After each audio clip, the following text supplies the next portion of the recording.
So in this video I'm going to be showing you a few methods of weaving in ends. So weaving in ends is when you've finished your work and you've got the ends from where you've joined a ball of yarn or changed a colour, and you've got the little loose ends around your work that needs sewing in. So this is one of the methods that we do to sew these in. So I've made us a little swatch here. So this is the front of our work, and then we're going to turn it round, and then this is the back of the work. And we always want to weave our ends in on the back of the work so you can't see what's happening. So I've got some yarn here. For the sake of this video I'm using a contrast colour just so you can see what I'm doing a little bit easier. So I'll say I'm going to weave my end in just here. So I'm going to join this end in. Let's just pull that through. So say we had like a little loose end here, so I might have joined in a new ball of yarn. So I'll now need to weave that in.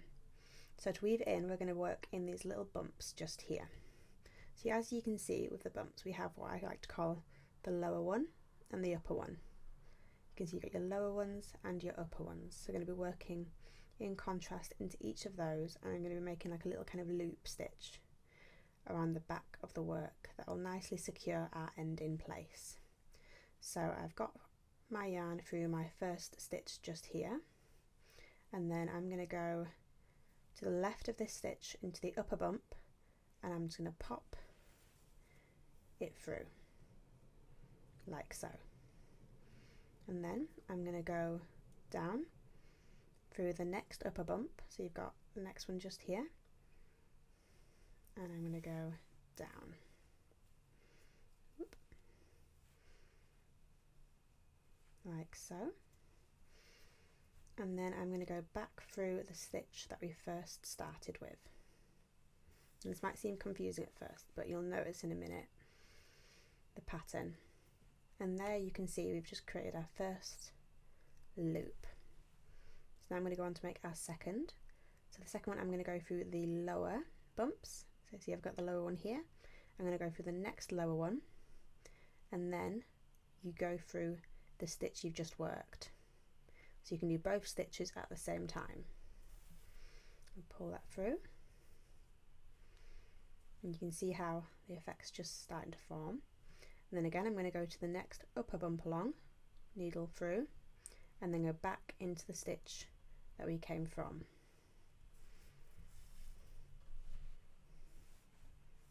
Just pull that through. And you can see the stitches starting to take form. So again, we're on the lower bumps now, so through the next lower bump, through the stitch just worked. Now we're up here, and go down through the next upper bump, then through the stitch just worked.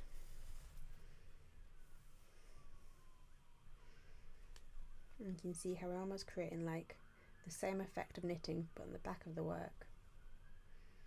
And then again, going through the next lower bump, and then through the same side of the stitch just worked. And you want to do this a few times, so you're going through maybe like 4 or 5 stitches, and then your yarn will be nicely secured. So again, I'm on the upper bump side now, so I'm going through the next upper one, and then going through the stitch just worked,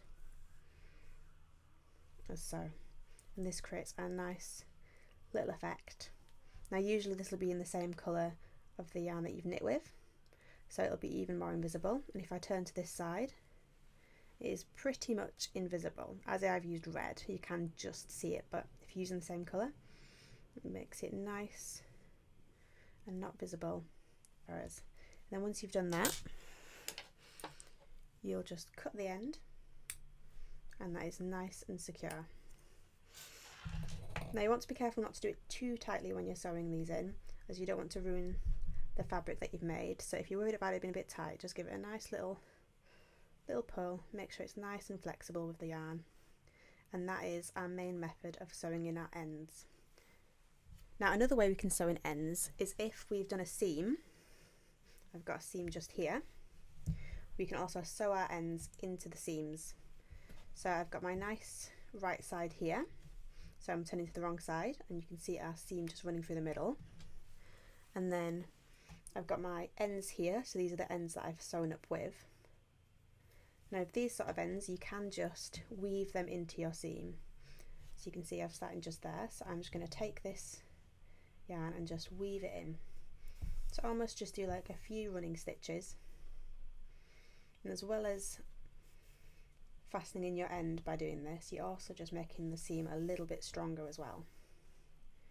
So as you can see, I'm just working a few running stitches here. There we go. See, that's nice and woven in. And then if you want to do a little bit more, you can also just kind of weave the needle in. Don't need to be too careful about it. And then that will be nice and secure. And then I can cut that end off as well. And that is another way we can sew in if you've got the seams. So you can either sew your ends in into the seams of your garment, or if they're not by the seams, we can weave them in the back of the work. And this is how you'll sew your ends in.